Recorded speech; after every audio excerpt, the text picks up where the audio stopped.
see again. Beautiful sounds. Welcome to the West Goats stream live podcast. Wow, Bullshit. automatically have 10,000 viewers. Well, that's what happens.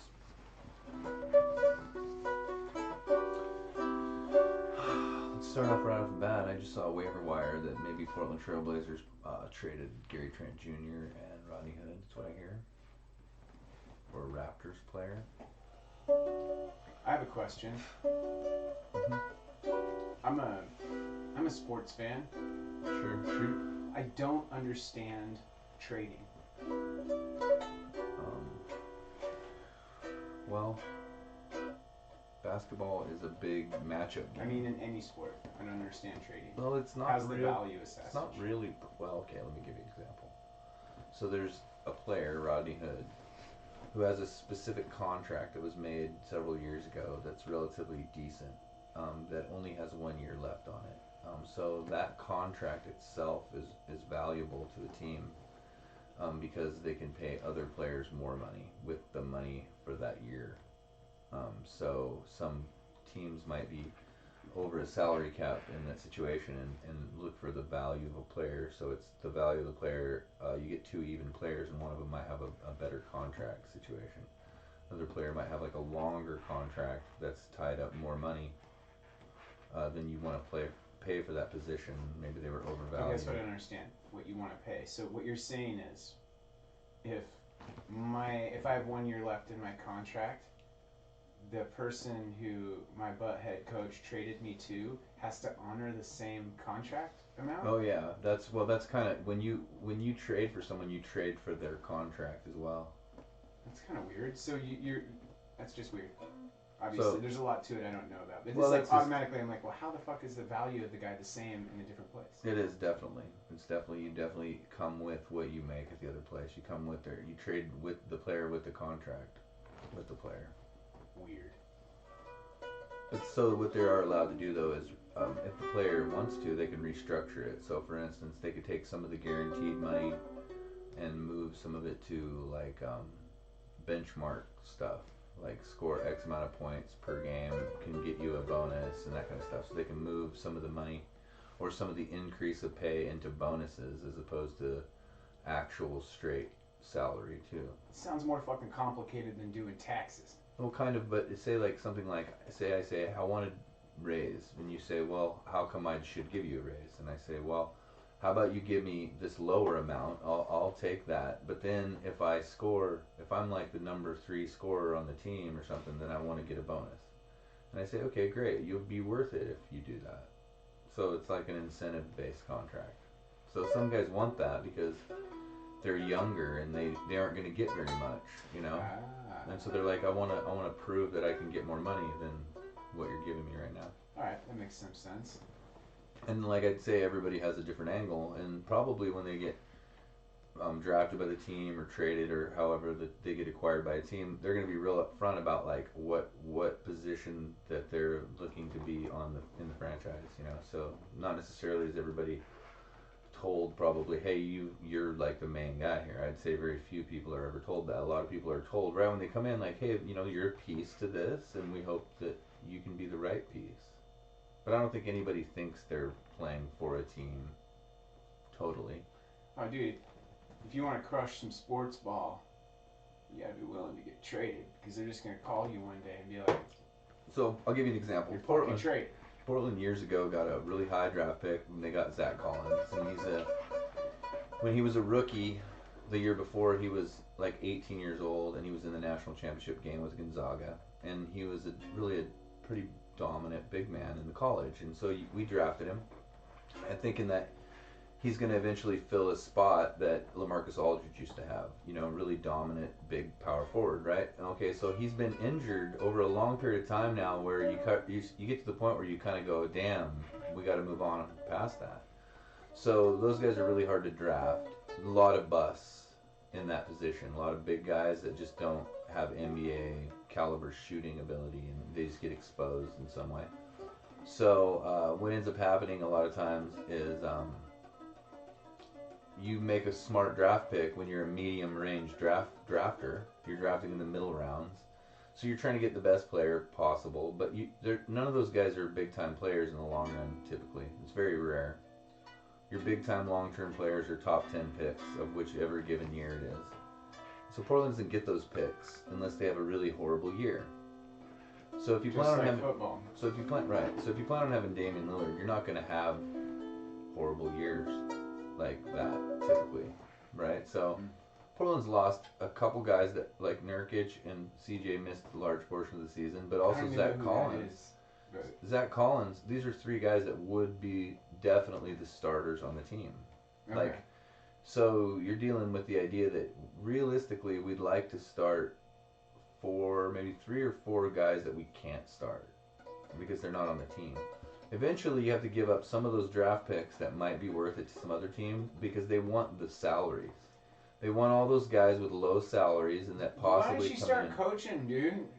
Jeez. Hold on, let me just finish it, this last part. Okay. So after they do that, then they can trade a guy. In this case, Portland can get a guy that's gonna demand big money when he wants a bigger contract down the road. And so now we're in a position where we're like, fine, if this guy is a bad motherfucker, he's going to push us over the top. And then we will pay him. And we will pay him. Because it's worth it. Right. And if not, then who gives a fuck? You know? Start over. Try again. Yeah, it sounds like you know a lot about the budgeting offices of NBA teams. I think it's an ultimate theory that says that if you don't understand something and it seems weird, then it's probably not actually weird. It's probably just tricky. Oh yeah, well it just takes you have to invest yourself in it to understand it. Yeah. And it sounds like you've invested yourself into understanding basketball. You've always been a basketball fan though, right? For like your whole life. I think it's also like the idea that certain leagues have different rules. You know, they have different unions that have bargained for different rules in their leagues, and so depending on what sport it is, they have different abilities to control their players and things like that better. You know, NFL is a weird one. They have no guaranteed contracts. Guys can get hurt and just cut, and so the only reason you keep a guy who gets serious. The only reason you keep a guy who gets hurt is because you assume that you can heal him and like he's still going to be worth it. So if you think about that, that means the second place guy out there that's not even working isn't even as good as a hurt person. Like, you know, like, you see what I'm getting at? Well, that's because, dude, good players can play well hurt. I was just that and you good. know that better than anybody. I was just watching this thing because I just, I follow a lot of dumb golf crap. I'm a golf fan, and I was watching this. I just stumbled across some video of Tiger Woods playing with a broken leg, and he still placed and cashed. You know, he was like in the top 10 with a broken fucking leg. So that guy you're talking about, that's why he's worth less than the guy with the injury, right? Right.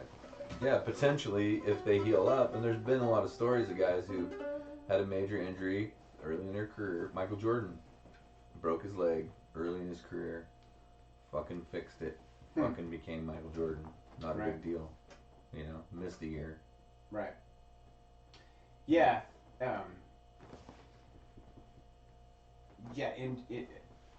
About the payment thing, you seem to know a lot about the NBA. I cannot get into it, bro, because there's just too much. It's too long. Well, I mean, 82 games. I think the NBA for me is, it's not hard for me to watch each play because I play a lot of basketball and I watch it from a little bit of a different point of view. You like the dance. Basically, if I've watched... You like the dance, the ballet. Right. Like, comparatively, say, football, if it's a random afternoon and, like, the Cowboys and the Bears come on, it's nap time. Like, I just can't... It doesn't matter to me. I mean, I like football. I just can't watch the play-for-play when they're shitty, boring teams. Yeah, I don't... I'm not really a football fan. I mean, I am. Obviously, I know you know that, and I've like been a Seahawks fan for a while, been to games and shit. But the thing is that's the only game I'm interested in. If it's not the Seahawks playing, I don't give a shit. Right. I don't really, like you said, it's a snoozer. I have never been like, on any, like maybe once in a while, like, good catch, bro. You know what I mean, or something like that. Like, whoa, that was pretty fucking good. Well, you're not gonna see me like jumping off the couch and throwing beer cans at the TV unless it's the Seahawks. No, but you can turn it on for a good game's what it is. Like I'm saying, like if you feel like it, if you're watching like the fourth quarter of a game and it's like the right at the end, you know enough about it to You be just like, hit the nail on the head. like, oh, this is cool. I'll check this out. You know what I mean? Like, Yeah, I do know what you mean, and you just it's really glad you said that because back to basketball, that's what I was gonna say is I tried so hard to get into it. I grew up in Portland. I grew up with the '90s team, and I remember the whole beat LA. Everybody had those fucking signs. I didn't know what it meant. I was in the 6th grade. You know what I mean? This is in 1992 or something like that. oh yeah. But I've tried to get into it ever since then. Then the Stoudemire era, and what was that guy's name? The dude who got busted with weed, Rasheed Wallace, man. He was awesome. And Sabonis. J.R. Ryder. So like I tried, but this is my takeaway was, like I said, 82 games. So what you were just saying is if it's fourth quarter and it's hot, that's why the playoffs in basketball are definitely worth watching. Even no matter who it is, I will watch playoffs when it's basketball because people mean every fucking move they make. Well, and I like that kind of that so, energy. So I've and this is actually I'm hoping Root Sports is taking the Blazers next year. I'm really bummed out because I figured out finally a way to just watch the games and I mean I just don't it's just helpful for I like the long seasons and the lots of games is a way to make it's another part of the game because of the type of game basketball is. You wouldn't have like I think you could get away if you shorten the season too much. You wouldn't have as many bench players. You'd have guys that would just play the whole game. I mean, it would change the game significantly. They need to have a certain amount of grind to the length of the season, physically, for it to open up other players to even be playing at all. You know what I mean? And then it would also extend careers. So by shortening a professional level season, there are already guys who can play that whole 82 game stretch over like a 10-year span, no problem. But it's not that many. So I think the number of games is like somehow relevant to how long people could actually make it. Okay. Actually, I've got some thoughts on this too. I think the reason they have so many games is the theory of the best of 7. Right. Well, so and it's a theory because it's not a playoff, right? It means like it's kind of just the same. And the reason I can totally understand this, and I actually have a grasp on it. Like when I complain too many games, I'm also like, well, fuck. How else are you gonna settle this shit? Well, so because golf is the same way, and I'm almost done here. Golf is the same way. You don't ever finish. You don't walk off the course and be like, "Ha, I beat you," because your opponent's gonna be like, "Well, you got me today. I beat you tomorrow." Right? And that's where that comes from. That's why golf's played 4 days. That's why you play 72 holes of golf to solve the dispute. Who's the better golfer? That's why you play so many basketball games against all the opponents you have. You're not going to settle it with one game. So right. No, and I think that I'm trying to look this up because I don't know what it is. I think it's 21. They've been up to a 21 game series before. So 7 is way less than what somebody at one point thought was fair for a baseball series. Right. Well, hockey's also best of 7, isn't? It is now, but I'm saying I was trying to look up baseball all time because I don't know what the stat is. Yeah, I don't remember baseball. But I've seen these crazy stats from certain eras where they're like, just the craziest shit. When did the World Series go from 9 to 7 games? So here's one. 1919. They went to the best of 7 series from the best of 9. Oh. So what I'm saying is when they've in had 1970? In 1919. So I'm saying like 19. Throughout history, Okay. different times throughout history, people thought they needed a certain amount of games to find out who the real champion was. Exactly. And there was different arguments about it. I'm sure they started with 1. And then they went to 3, because obviously 2 doesn't make sense. I'm just saying they've been past 7, which was interesting to me when I learned that years ago. Yeah. Which changed my mind about this, which is why I went straight for that. I wanted to let you know what I was thinking about this because I thought like my whole life I kind of had the view of like, what the fuck? Come on, guys, 7, really? Well, yeah, But they actually went backwards, and now it's statistical. Like it won't line up, and then when you say who's the best player, they try to keep a lot of the old stuff lined up with the new stuff because it'll mar the lifelong statistics of the players when they go next to each other, even though they didn't play at the same time. So 82 games is from a long time ago. And that way, when you say like who's the greatest player of all time, it's 82 games. Like there's a lot of opponents too. And if it went up against a lot of teams. Well, like if you go back to like Bill Russell, who's somebody that people will say, hey, wait, he won like 11 titles. Like, what's up with him? Why isn't he? He might have even won more, but it sounds. I think 11. Anyways, there was like 8 teams or 12 teams or something in the NBA. So it's a different deal, Like you're playing against the same people over and over again. So then again, you got back to these series where you've already played the same team like fucking 20 times that year or something. You get what I'm saying?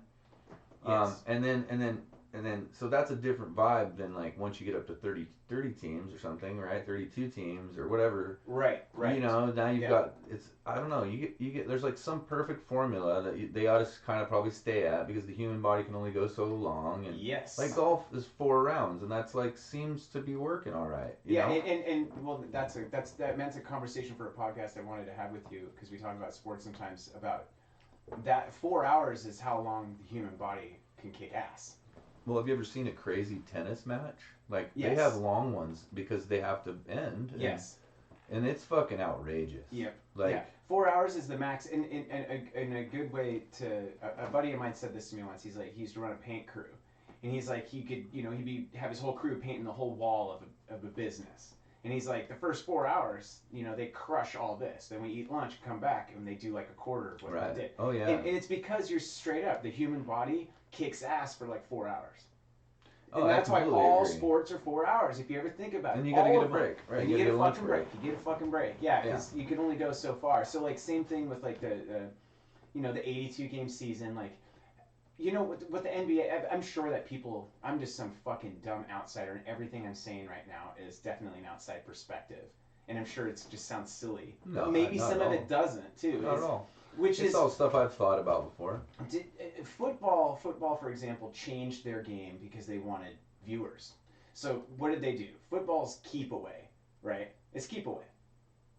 Isn't it? Isn't the essence of the game keep away? Just hear me out for a second. I'll wrap it up. I'm trying to go. Well, no, I was just clarification of what you mean by keep away. You mean like they're not like the hitting is less. It means that the game, it is core, its essence is there's a ball and you're trying to throw it to your buddy and keep it away from your opponent. Oh, I see what you're saying. It's keep like away. What football is. Yeah, what it is, what the gameplay is keep away when you were a kid. It's like, keep away fucking up to 11. Sure. So football invented pass interference, which doesn't really make any sense. Keep away, but you can't bother the guy who's going to catch the thing they're trying to keep away from you. The point is, all of the PI, all that bullshit is invented to keep the game more interesting and watchable.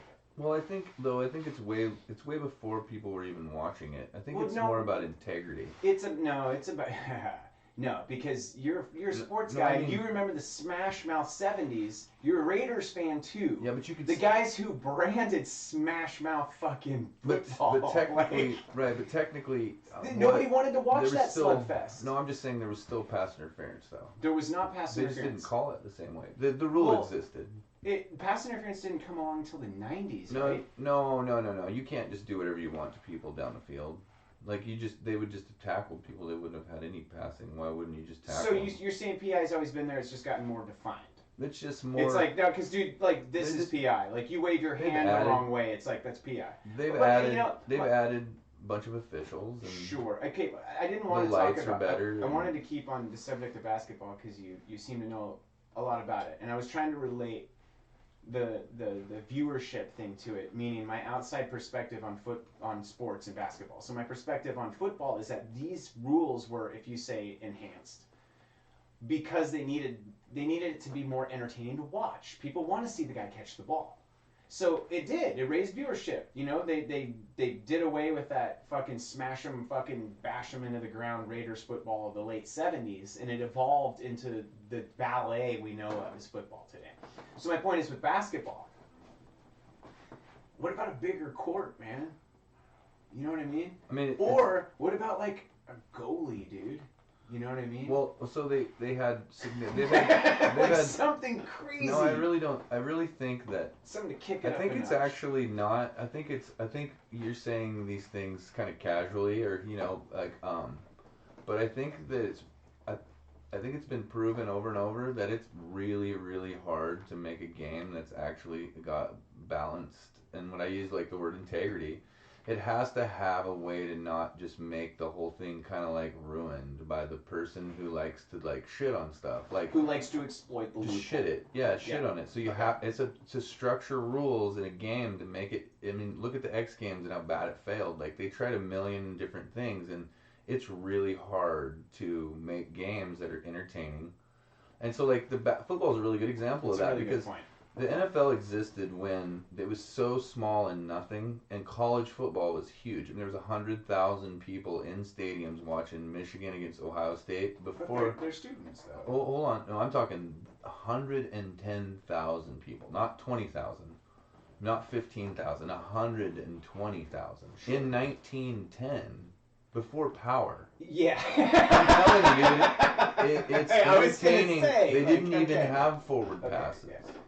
They didn't have forward passes yet. Like people didn't even do it yet. Even if it was legal, it didn't even, the equipment didn't allow for it. That's a different type, and you and me as So- musicians and artists know that's like a performance art. The investment the crowd has with What I'm saying is, when, 19 or whatever, the investment emotionally the crowd has with the team and I'm the sport. saying time, place, what you are, where you go to school, what you're doing, eating, like how many hot dogs you want to eat, whether you want to drink beer, whether it's on Sunday or whether it's Saturday night, or all those are factors that drive entertainment value of things So I guess that don't necessarily have anything to do with whether you change a rule. Is what so, I'm saying. yeah, You know yeah, what I mean? Like, yeah, you make a good I point. don't think many people know the rules when they go to those games, or Right. even looking at the field.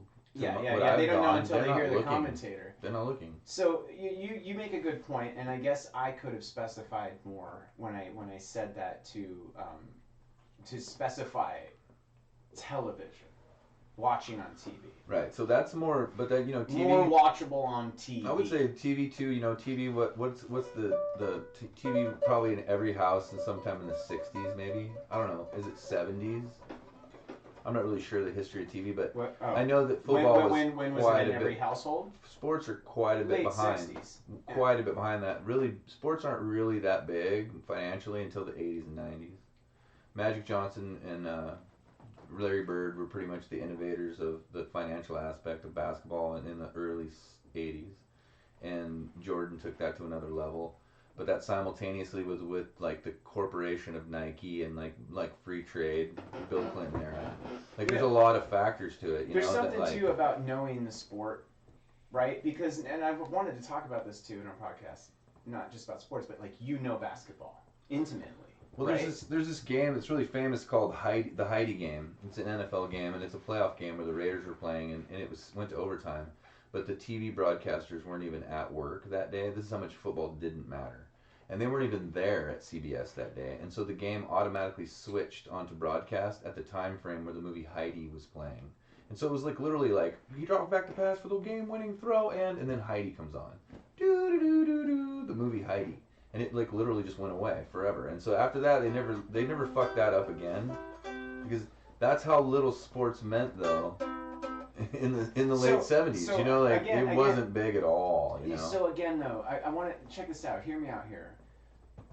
About how it's a cultural thing. If you know the sport, you watch it differently. You have a different understanding of the sport, right? Yeah. So like you know basketball, so you don't just know the game, like apparently, because you started this podcast by saying you know the ins and outs of the administrative shit in basketball. Yeah. So my point is like there's cultures around here in the country and around the world, like soccer cultures, who like they love the sport because they know the sport. Right. So I think like back then, like did it cut to Heidi everywhere? Or were there some places like let's say in Oakland where the game was being aired? Was there enough people watching it and like because no, in fact, there wasn't even cable. So they didn't even have that ability to have regional. There was no regional. There's no such thing then. Right. It was just all or nothing. Everybody had the same thing. It was Right. It was the 3 channel time frame. It was ABC, CBS, NBC. It was even pre-Fox. I'm gonna switch fucking gears here because I gotta say this. No, I'm serious. I got something that's just crazy that's related to what we're talking about, which is like, and you can bring this back to sports too. Which is people who shred fucking guitars. All right, Guitar Hero shit. And I saw this fucking article because I'm off fucking Facebook now, so I'm like on my normal news shit, Right. which is usually music stuff. And I stumbled across this thing that said the guitar solo's dead, and Green Day had something to do with it. How Well, there's something that's that interesting. what's interesting to me is, dude, just check this out. And I swear, I'm gonna bring this back to basketball, and it's gonna blow your fucking mind. All right. I'm serious. No, I Seriously. Is the first take I got from that when I read it was this. What I just said about having an understanding of a sport and having some different kind of appreciation for it. Which is, people heard Eddie Van Halen play Eruption, and they thought that's what guitar players do.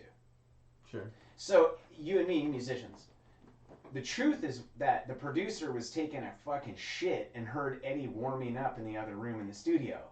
And he quickly cleaned up. This is a true story. And ran out there and said, "What the fuck was that?" And Eddie's like, "I was just warming up. I always play that riff." And he's like, "Can you play it again?" He's like, "Yeah, sure."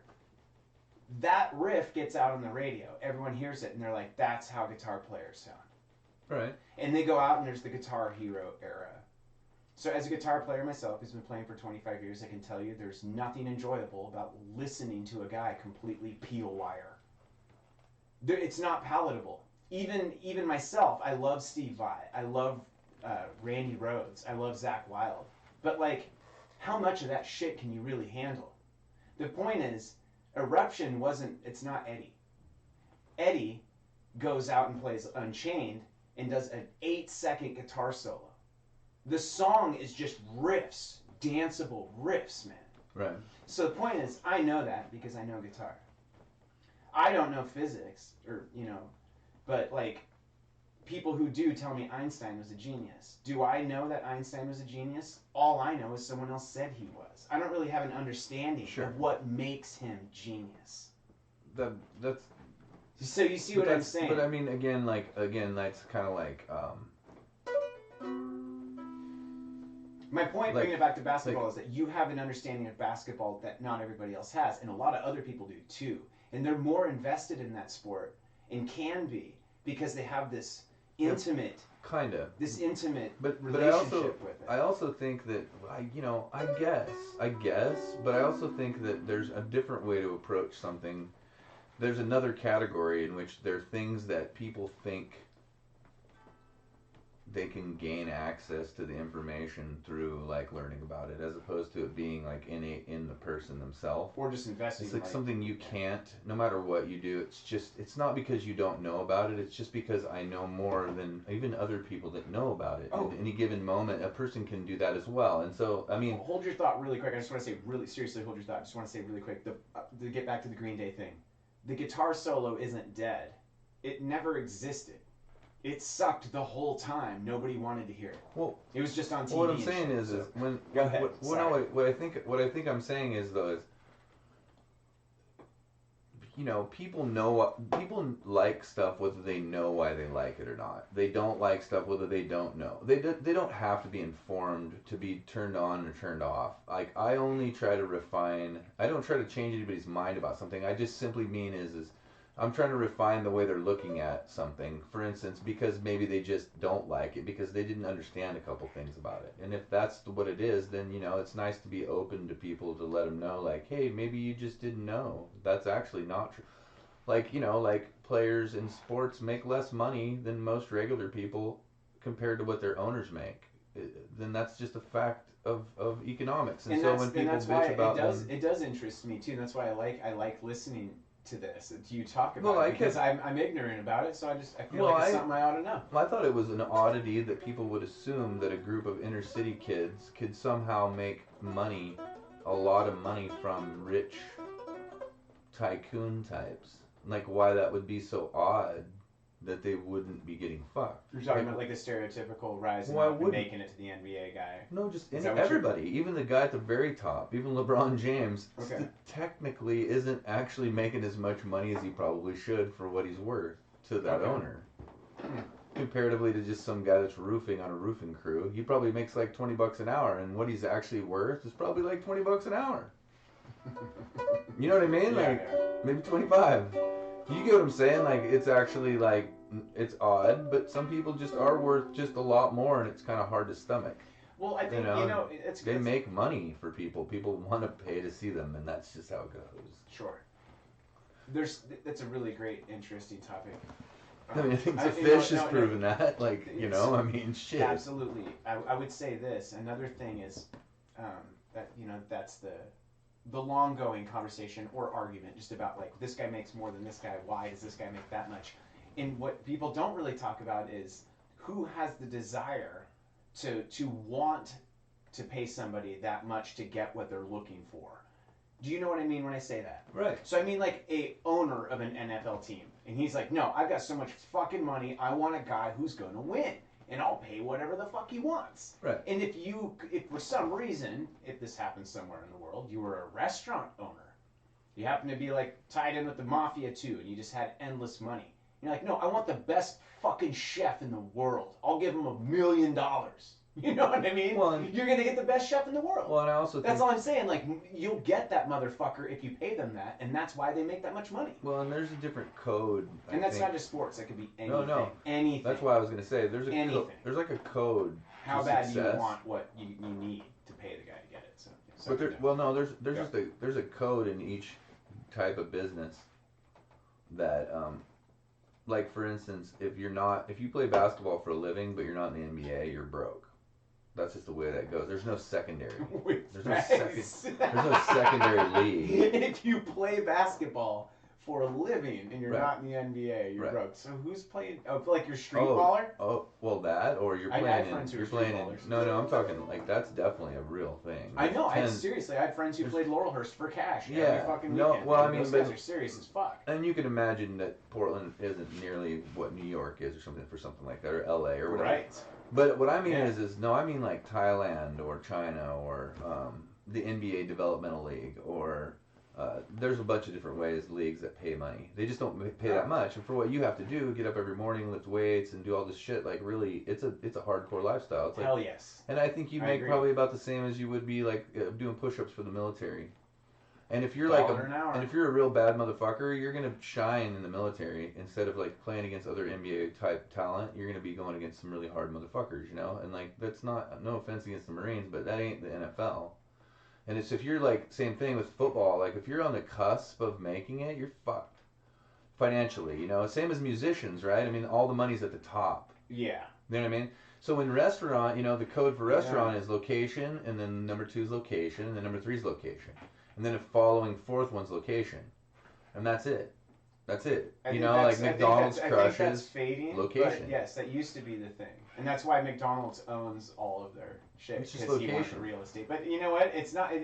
There's actually an exception to that rule now, but the way you're, what I mean. It might be number 5. It's probably number 5. Like I've seen some really shitty fucking food with shitty service tied to some pretty beautiful mountain or coastal areas. Right. That that they couldn't hang next to 3 or 4 restaurants downtown Portland. Well, that's why no fucking way. That's why you also know I'm from Portland, right? So growing up there too, it's like the hole in the wall always has the best fucking food.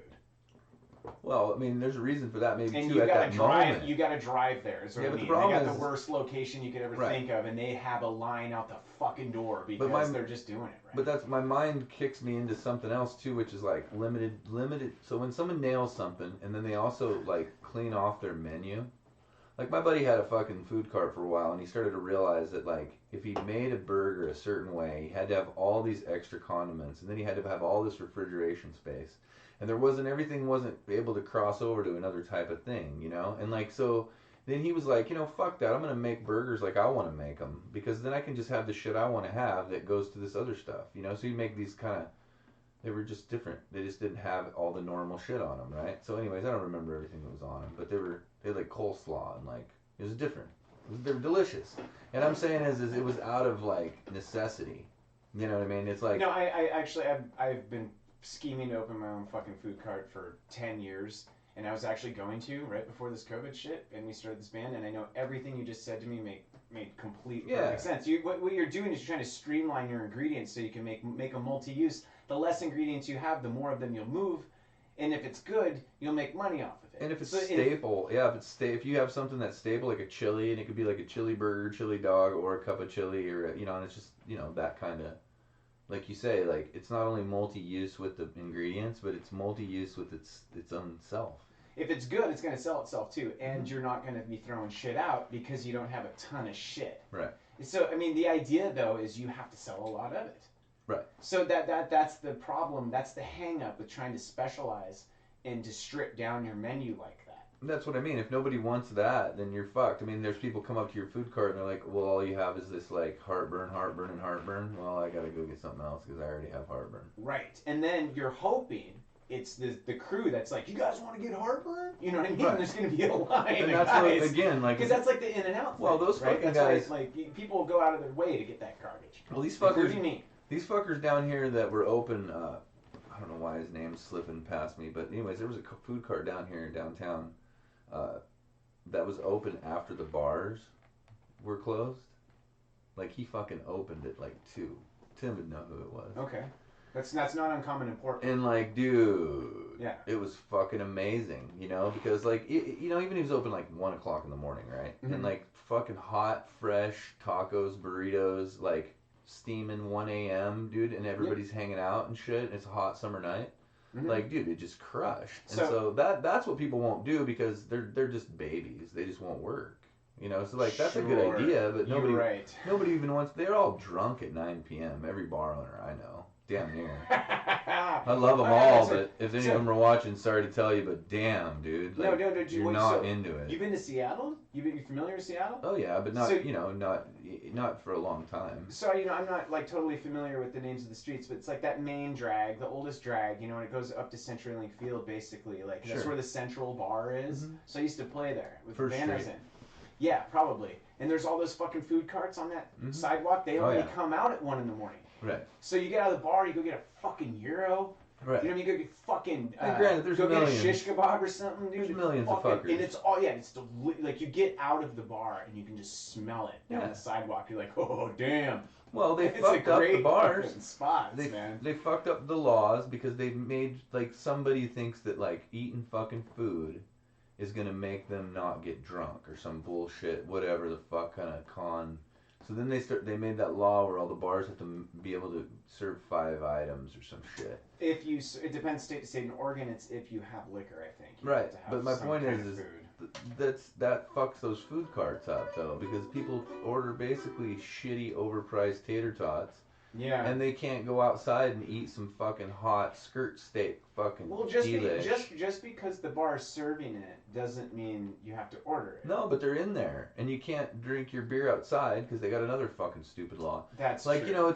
There are anti-business and they don't really lead to people drinking less. I'm just saying a guy could walk right out of a bar with his fucking beer up the street, get a taco and back and eat it and nobody should give a fuck. Yeah, no, you're right. Or even the bar should be, and I don't know if they do or they do not, but yeah, it would make sense to coordinate with the food carts out. Like if it was my bar and it was the Central, like I was just talking about, and I'm in Seattle, I'd be like, hey, can you serve my my patrons and they can come back in with your food. I like the coordination, but like I like the independent owner concept because I'm looking for the motivation to be open at 1 a.m. That guy's got to take the lion's share of that money, and like you can't hire someone to do it unless you end up with a fucked up situation. Well, there'd be the money. There'd be no money. I mean, like if it's your bar, you would just be doing it as a service to the community to let your patrons eat the food that they want. Like you said, go eat a good gyro instead of your crappy tater tots. Well, I used to hang out at this place called The Ship. You're familiar with Multnomah Village in Portland? Mm-mm. I lived at The Ship, dude. And The Ship was so gnarly, bro. So they had to start serving food, right? Because of that law. And dude, like we got sick off it every single time. Eventually, we just stopped eating it, and all they had was a Foreman grill, bro. Right. You know, so you'd Oh, be they like, had that at the mall. and they're That's like, what they had. were like, dude, we don't even want this thing. Like, they don't even want to serve food. It's like, we just, so No. they would tell you, they'd be like, you should go up to the fucking Mexican restaurant. And, Right. like, they would just let you go up there, get food, and come back. Well, that's what I They don't mean. give a They shit. fuck up. They just want you to order drinks. The law really just fucks up little hole-in-the-wall bars that are just kind of fun, lets a guy make enough money to make a living, and you go by there and you have a beer maybe early in the evening, and it's silly, you know? I Like, just had a memory of the pep. They used to give us these just like, nice, dude, good push. He's vaccinated. yeah. These, like, the dish, the boat of pepperoncinis. Right. Dude, just fucking wicked, fucking lifting up off the bowl like a human water rocket. You know what I mean? Like, Yum. dude, just like melting your good. sinuses, man. Like, I'm not kidding. Sorry, memories are coming back. There's also this bar in Multnomah Village called Renner's, and that's where all the fights were. Did you ever go there? It's just so rad. You want to get in a fight, you'll get in one in like 2 seconds. Really? I remember like getting in a fight with the bartender from the bar, and then when the fight was over, he's like, "What do you want?" You're like, fuck, dude. Not even kidding at all, dude. Damn. Like, not a physical fight, but I've been to that bar and seen physical fights. Oh, yeah, I'm sure. And then everybody's cool and they're just drinking again. You're like, ow, like, could I get a cold beer for my eye? That's why I miss the city a little bit. I told you I was going to tell you about the Jar of Revenge on this story. Oh, yeah, you did. So you said you've been to Queen Anne, yeah? Uh-huh. Yeah, I stayed at the Queen Anne Inn for years. Like, you lived there? Yeah. Long maritime job. Oh, cool. It is really beautiful up there, isn't it? Yeah, it's got that cool, that hotel is old, really old. It's got the cool courtyard in the middle. That little park, too, that kind of, I don't remember Right what it's across- called. right They used to across the skate street. there. Yeah. From Key Arena.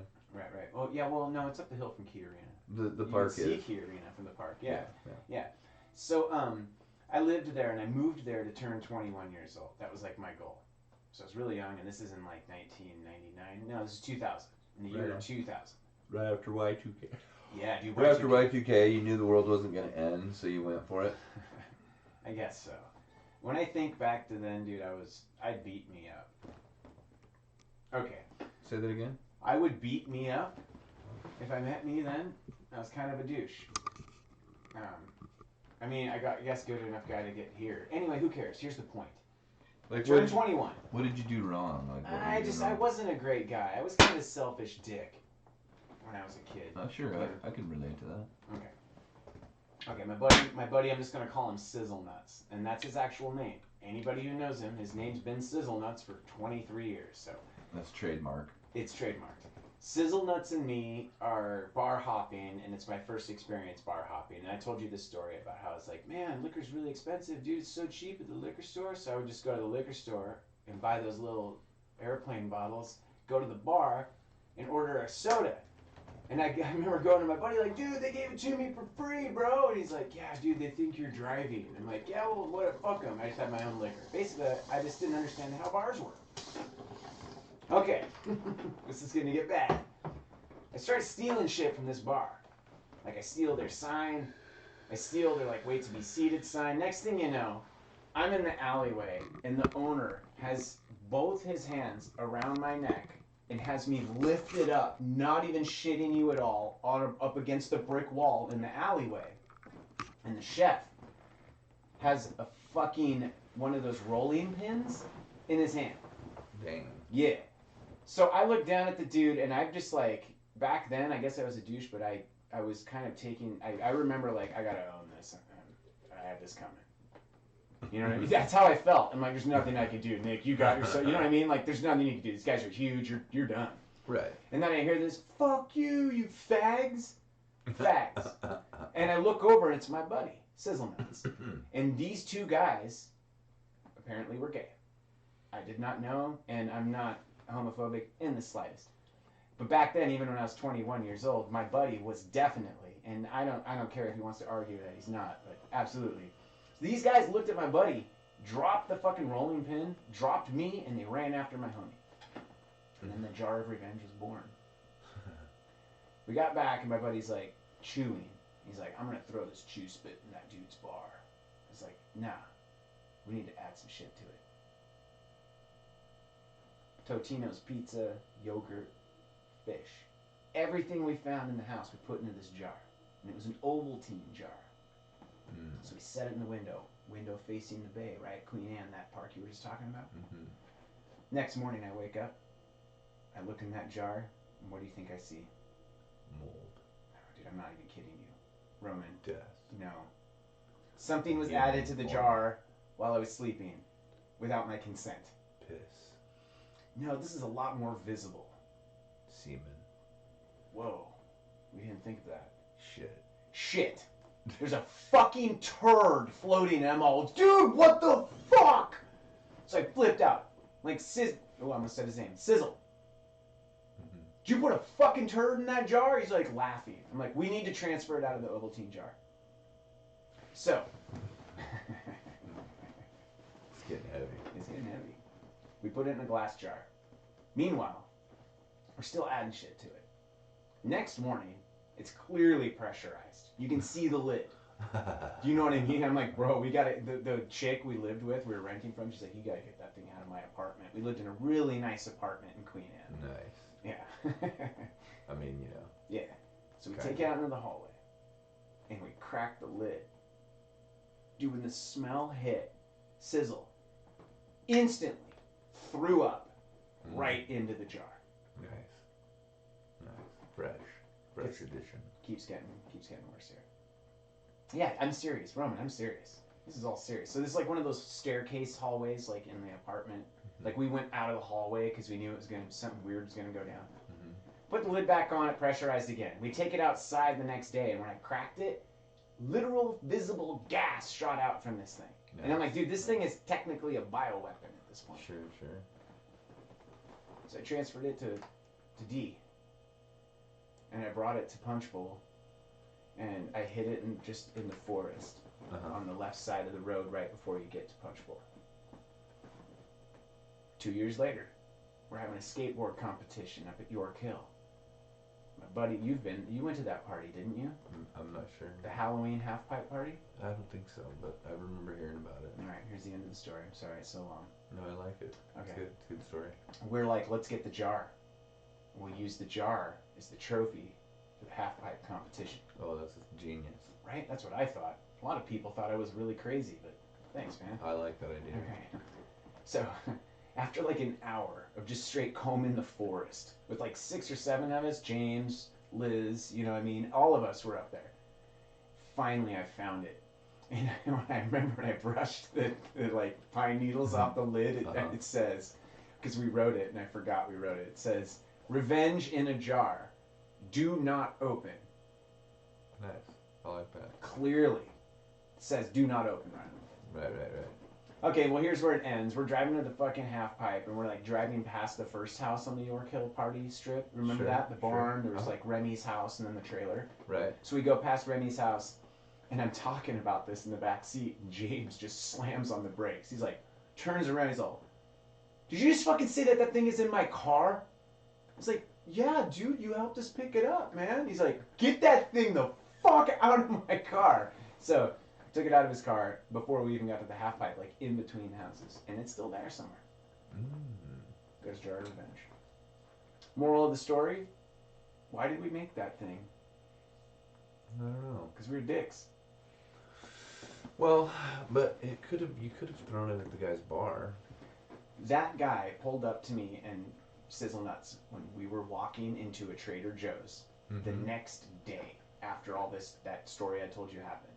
So I lived like 3 blocks from a Trader Joe's. We're walking out of Trader Joe's, and he drives by in a car, and he stops, and he points at me, and he says, "I've been looking for you, motherfuckers!" This dude with like a jackhammer turns to me, he's like, "What's that guy's problem?" I was like, "I don't know." And I looked at Sizzle, I'm like, and he was running. He's running. Dude, I stood there. I'm like, I'm just gonna face the music. It's the same way I felt in the alleyway. I'm not a fucking pussy. I'll get my ass kicked. You know what I mean? Like, I deserved it. But the dude came back, got out of his car, walked towards me, and the dude with the jackhammer confronted him. He's like, "What the fuck you doing harassing this guy for?" I'm like, "Oh my god, dude, this is like so super lucky." Seriously, and the guy's like, leave that kid alone. You know, I look like a child. That's funny. All right, that's it. End of story. Jar Revenge. That's a good story. That story is brought to you by Ukulele Plus. Want to learn ukulele? Don't call us. Thank you. Queen Anne is a beautiful part of Seattle. Key Arena is where my boys used to play. So the reason I was there was we were tearing apart this boat up in that area at a shipyard, and it took like a year. So we go up there for 8 days straight, work 2 40-hour shifts, and then come home. 4 days and then back. Did you see 2 40-hour shifts? Mm-hmm. Two back-to-back 40s. No breaks. No, that's not. Then you don't have to pay overtime if you just do it. Like start on Wednesday and. So you don't sleep? Scam. You just work for 40 hours? No, you sleep. It's like maybe probably 12-hour days. And then drive time. That's groovy, man. That's groovy, yeah, Queen Anne, man, it's beautiful. I was living in Queen Anne, stroking as many bum dicks as I can. Yeah.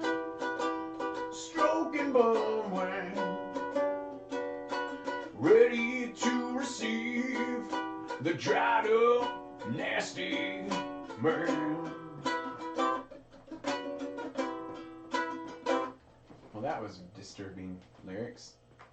Yeah, that was interesting right off the cuff there. It's very visual. It was very something.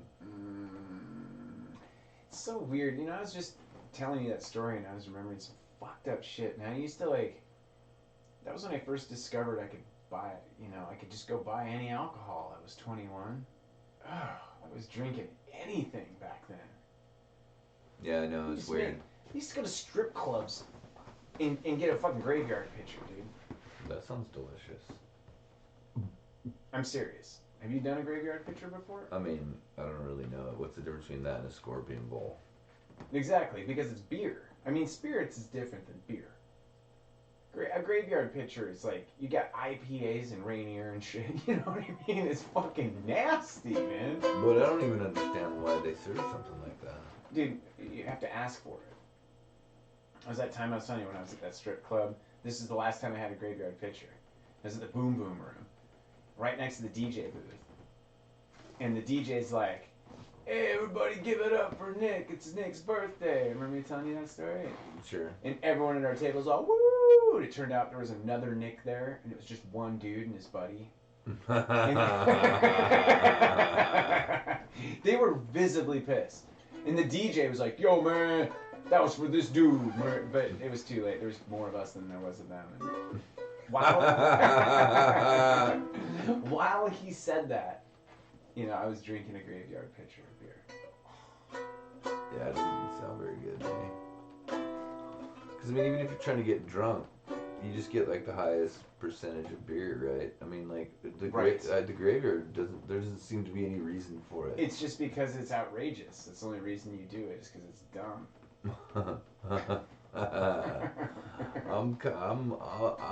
I try to do that sometimes, by just telling jokes in the middle of a Rosars, maybe to a lady that didn't ask for them.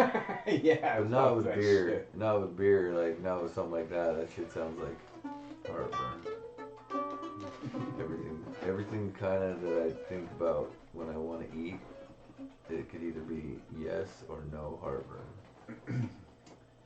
Yeah, like I said, I had General Tso for breakfast yesterday, and it hurt, but it is totally worth it. I mean, all I think about going to get food after this, all I can think about is getting food that makes me feel like I'm going to get heartburn from it. I know, same here. Everything I don't want to eat won't give me heartburn. What the fuck is this? I figure we're winding down here in the stream, and I appreciate the thousands of viewers and all the money that you've given us. This one's a big one. We've really enjoyed swimming in our vault full of gold coins. Yeah, it's crazy how successful this podcast has been. And I mean, I'd want to listen to me talk about bum dicks. at least this one worked. The last one was an utter failure. We fired our last technician, unfortunately. Mm-hmm. I mean, Took suspension. He fucked that entire thing up, and that was one of our most important shows of all time, probably. We went after his family too. Well, somebody did. I wouldn't say. I mean, Oh yeah, we had did nothing you do to it? do with it. Did you? I don't think you did it. But yeah, we fired him. We'll leave his name out of it. But was our guy that he runs our computer system, and he tunes like Nick's ukulele. He tunes the kazoo. What else does he tune? He tunes the kazoo. I got a kazoo tech. Dude, that'd be so fun. Hey, remember ads in the paper? Back in the day, just be funny ads, and you could just put something that was funny. That would be hilarious. Well, people need to let us know if we can read their ads. Since we have, what do we have right now? 9,400 people watching. So if you want us to read your ads, it's got a pretty good stretch. We're a cheap revenue stream for you. Like that's one of the places. Ukuleles Plus, I believe. Ukulele, what's that say? Mahalo? That's probably not true. If you want to buy this ukulele, it's $60. Yeah, 63, I believe is what it was. $63. We're chopping the 3 off right now. Preferably you leave a $20 tip. If you order now, we'll throw in 5 more. We'd prefer you tip high. The higher the better on your tipping. God, we got like, what, 4 minutes to get to an hour? Well, of course. I got to think of something to do for 4 minutes. So we have a show tomorrow. There we go. But I mean, if there's like 4 slots open, I believe. For before we hit the COVID limit, we can only have 4,300 people in our basement studio. Are we really going to the actual limit? I think it'd be kind of cool to go less. I don't know what people are comfortable with. I don't know. Well, the limit's 50. We're going to 30. Oh, that's fine. 1,000. So it's gonna be like sardines in here. Be gasping for air. No, if you want to go, fine, if you want to come here, I have to pee. you should just call. You should just message me on one of these standard social media outlets, Facehole, Ufunk, or any of the Insta sexual positions or whatever that's called. Yep, and message Roman Sexual Position if you want to come to the show tomorrow night here at the Underground. We're gonna just kind of play a loosey-goosey show, right? First performance. Right. Since the pandemic. We have a lot of things that are here for fun. We have Xbox. That's new. I mean, it's an old Xbox, but it's a new thing to come here and. Please bring your own intoxicating substance. That's kind of cool. You can play video games in here. Is that what you're saying? Yeah, that's kind of cool. And then there's other interactive shit here. We'll also have this live stream up, and we'll be doing a little bit of that during the time. So we may be doing some interviews with some friends that come, and maybe me and Nick will. Maybe that's what we'll do during the break. It'd be fun, right? Yeah. Or something like that. Or maybe we can stream and then do the party. Yeah. And just leave it on, right? Yeah. And then people can come and like talk and you know. That's groovy, man. And then we'll jump back on after our first set. All right. Right, and then we'll it'll be fun. It'll be fun. It'll be fun. I think it'll be fun. Should be fun. Yeah, it sounds like fun. Maybe. So you can't message me because I'm not on Facebook anymore. No, you can message me though, and I'll answer you. I can't tell you for sure. I'm going to tell you the truth. If I message you and tell you there's already too many people, that means maybe somebody famous actually. I had to push him in front of you. I'm sorry. That's awesome. If Tim Dillon hits me up Ooh. And he's in town and he wants to come hang out, I'll hook him up with one of my friends. That's great. That's great. And like you said, bring some beverages. Message Roman. Hopefully we'll do 2 sets if people want us to. Whoa, what was that? I don't know. That was weird. It's got an extra sound there. Is it the fridge? Shh. Aliens are here. Bro, it's Dude, the Bigfoot Q flat Earth anti-vaxxer deep state Soros backed dude, pizza somebody parlor started, dudes dude, are here. Hold on. Let's not speak. And Fita. Wait for a second. Oh, it's got to be like a mic or something. It's deep slate. Is it one of those cables touching something now, or? No, they're off. It's your mic. It is. I mean, that's a new mic. I mean, not new, but new to us. It's pretty. I think it's a piece of shit. It's actually it's a good mic, but I think it's like. It had too much. It's drawing some crazy phantom power. That's for sure. And it's had too much. Maybe I broke it open. I broke it open. You did. Finally. You broke it. You broke I just broke it. I broke it open. You son of a bitch. You son of a bitch. Oh, but by the way, man, see, I left Facebook all quick just because. What the fuck? I've reported like 100 fucking fake profiles, and they're like, "No, it's all good. It doesn't go against our community standards." And then when somebody spams me, and I'm like, "Dude, eat shit, bitch," they're like, "That's rude." Like, what? This Hitler Youth, or is this Facebook? If you can't call someone a bitch, it's not even worth your time. And especially if you can't call somebody a bitch who's spamming your fucking comments with a mile-long shit of, "Oh, click on this, and then you can work for this and blow my grandpa." Blue blocker. My point is just that, yeah, Zuckerberg's like, no, that's cool. That's discourse. But you telling that fucking troll spammer to eat shit, that goes against our standards. Well, fuck you, fuck your standards. There's nothing on there anyway.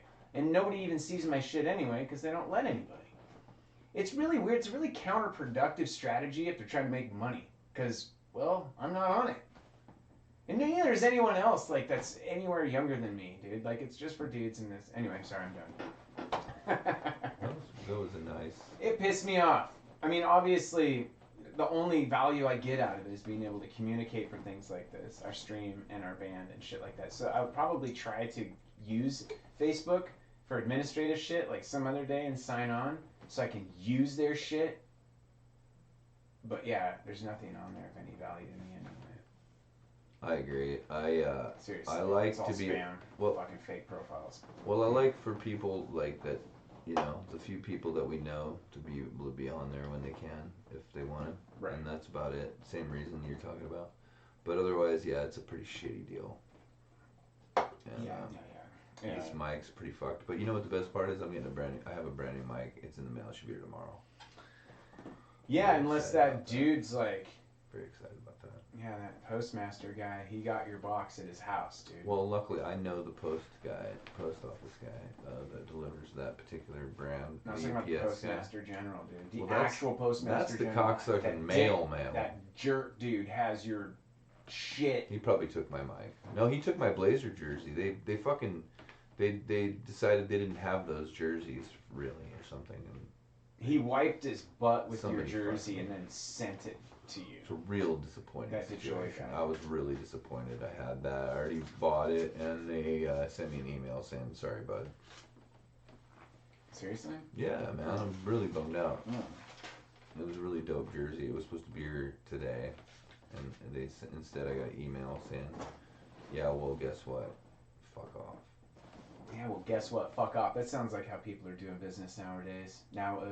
Well, yeah, I mean, nowadays. That's why we're here right now, is because this is the voice of pure and unadulterated truth. $50, please. We have the answers to everything. We have had all the answers. We have had all the answers from the beginning.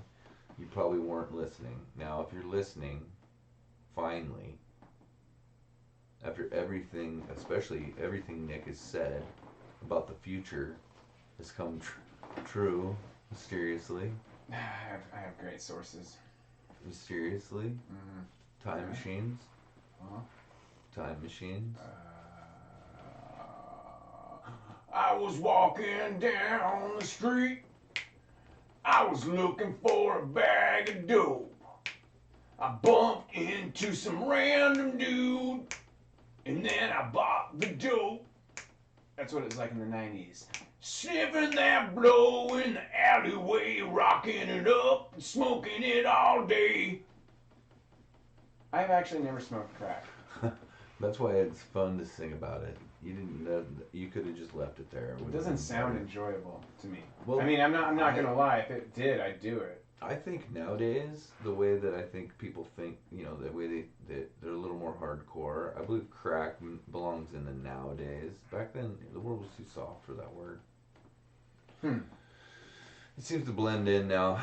Because everybody's just smoking whatever. Crack. Now. Yeah, they smoke all kinds of shit. But I'm old and busy. It just sounds so tiring. You know what I like to say? I like to say this. I gotta fucking work in the morning. Yeah, it's just. I got shit to do tomorrow. I also like to accomplish shit. I don't feel like I can accomplish shit if I'm all twisted. It's like you gotta plan when you're gonna be twisted. It's just tired. Exhausting to get so high. Just so tiring. Yeah. Yeah, it is. I'm actually tired right now. I could go for a cup of coffee. Yeah, seriously. I think we should. I think we've gone over an hour anyways. We're past it. Oh, yeah. We kicked some ass there today. Okay. We did a really good job. I'd like to give a shout out to I don't know nothing. I got shout outs. I'll give a shout out to Aaron and the Solstice Cafe. I'll give a shout out to the frickin' ranch, because this is the places I eat. Are you going to the ranch today? No, I'm actually on a ranch break. Oh, okay. I've really been eating at the teriyaki place in Bingen, because I live in Bingen. Sure. So, like, some of the stuff there, it's hit and miss, but the stuff that's good, I think it's fucking great. Absolutely, I've eaten there. I like it a lot. Yeah? I mean, I got a limited selection in town. I won't name names, but there's some places in town I don't really digest all good. You know what I'm saying? Sure. Some places, I had like a weird thing like burst out of my chest. This crazy looking like called it the fucking El Pupa Cabre. Some shit like that. That sounds dangerous. I eat at El Reconquistado a lot. And I've told you this many times. I love that fucking place. So shout out to you bros too, to Josh and that whole place. That place is great. I honestly, and this is no bullshit, I don't know what the hell I'd do without that place sometimes. Right. Because there's nowhere else to get a lunch that's just that. All right, where else? Where else are we shouting out to? Pot store, man. Can we say that on here? Probably. Like Frontier Farms. Frontier. Luke's place. Yeah, the greenery. Fucking. Sure. Yeah, man. I mean, the thing is, I thought the staff at Pietro's yesterday, they're very kind gentlemen there. Mm-hmm. So I'll give a shout out to the Pietro's. Hell yeah, Pietro's fucking rules, dude. I love it. I didn't have a stomach ache from it. I didn't either. It's funny you say that. Because I got home and said, dude, I ate Pietro's. So I'm expecting the worst. Not because Pietro's is bad, it's because I don't digest pizza very well. Well, yeah, I mean, it's pizza. I mean, it's, but it worked out. Worked out pretty good. Come on, more shout outs. Oh, to the West Goats! Woo! Oh, that's right. I forgot about that band. That's us. Mm-hmm. Okay. So yeah, tomorrow, Friday o'clock at about, I don't know, Thursday, 649, 71, Friday, 6 p.m. That was secret code. Some fucking secret shit. That's some Illuminati stuff. Deep Slate. Just knock on the door. Amphita. It's like a Morse code clicking sound. Yeah, okay. If you can identify that particular Morse code word, you get a free cheap guitar. Hey, and we're doing requests too. I do believe we are doing. No, we're not. Actually, I just saw that on the ticker up there. It says no, we're not doing anything. No, I'll do a request. Oh, okay, yeah. I think we kidding. could. I'm just kidding. Sorry. No, seriously. I mean, if we can actually pull it off. Here, what's this?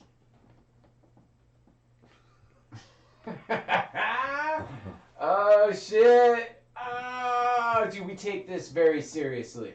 I agree. Whoa. I'm gonna stop doing that.